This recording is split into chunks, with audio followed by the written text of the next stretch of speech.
Hey guys, how's it going? Mindful Baker here. Now today's video is all about obviously the importance of mindfulness and how I've done videos on how it's really helped me, and obviously I'm just doing a video now to show you how it can really help you, and also adding a little bit of the baking to it because I am the Mindful Baker and how baking is all part of it. So mindfulness, at the end of the day, the whole point of it is it gives you the ability to notice what is going on around you and inside your head at any particular time. But more importantly, at times where sort of high levels of stress or anxiety are culminating in such proportions that without mindfulness, you might end up losing your temper or making unwise decisions that you would likely regret at a later date. So by cultivating the sort of processing powers of this buzzword, mindfulness, because that's what it is. You know, it's not massive yet. It's going to get there because it's just this buzzword. But anyway, by cultivating the powers of it, you gain the patience and the perspective and, I guess, the fortitude to tackle whatever life throws at you, which can be absolutely amazing within yourself. So once you tackle whatever it throws at you, and it gives you sort of more clarity, more resilience, just to lead a better existence.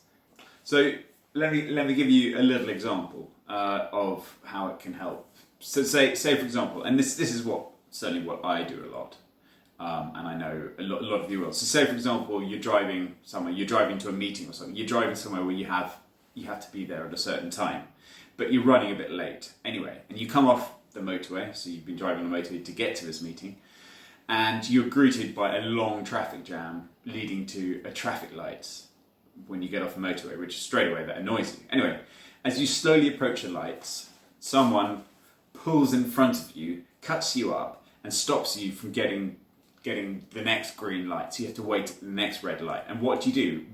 What do you feel? You're absolutely incensed, you know.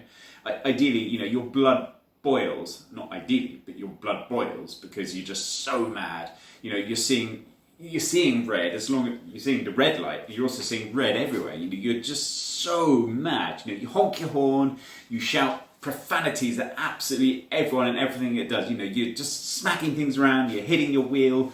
You're just so mad and you're just so incensed by what's happening that you don't even notice the car next to you with 3 children just staring at you in disbelief that you are such a mad person.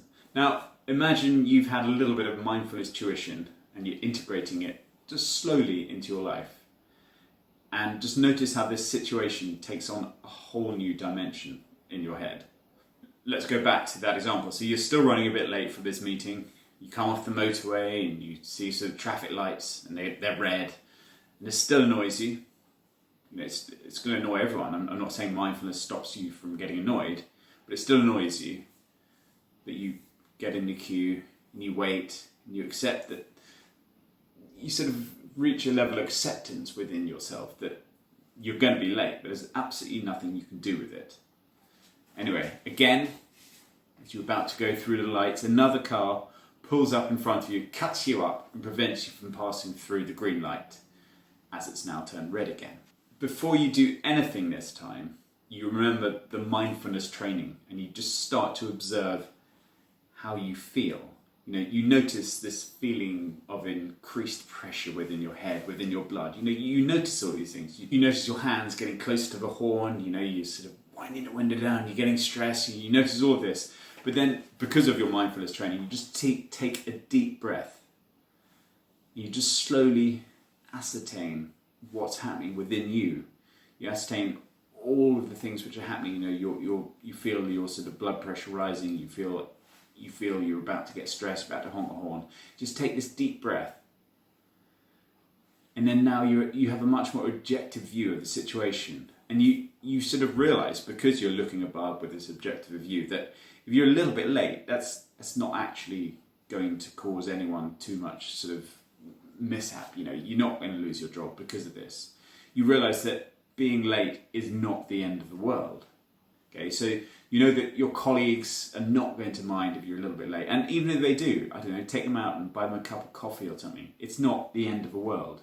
And so you've reached this place of clarity. You know, you've noticed that the light's still red, but just before it turns green, you look to your right and you see these car with 3 kids and they're actually all waving at you, and you notice they're actually friends of your kids, and if they had seen you all stressed and everything, but anyway, you wave at them and they wave back, and it gives you just sort of sense of just joy and happiness. You smile, and it makes you smile and feel happy inside, and then you just leave that situation, instead of being stressed and angry and just throwing things around and honking a horn, you just leave in a much more stressed, better situation, and your head's in a much better place just to get on with the journey, to go to your meeting or whatever you're about to do, and you're going to be in a much better place to achieve that.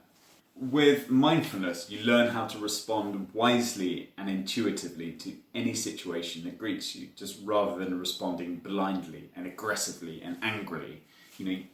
You've got the time, you're observing your space, you're observing everything around you, instead of just doing things at a touch of a button and just being angry. So how then do you cultivate this mindfulness divine talent? Because that's what it is. It's a divine talent. It's like a superpower. It gives you the ability to just be able to just handle any situation in a much more sort of proactive and calm and sensitive way. This is where baking comes in, and obviously coupled with a bit of meditation, but I will be going into meditation later. But a lot of people don't feel they've got the time for meditation, so you don't have to always do meditation. And a lot of what mindfulness is all about is doing things in a mindful way, going for a run mindfully, sitting on the public transport mindfully, and still using that time to sort of meditate within whatever situation you're in. But with what I do, I integrate the baking with the mindfulness. And so I try to sort of effectively help people, by integrating it, I help them to understand and simplify the principles applied in mindfulness that can help anyone, just to observe, react and respond as wisely as possible to any situation that they might encounter.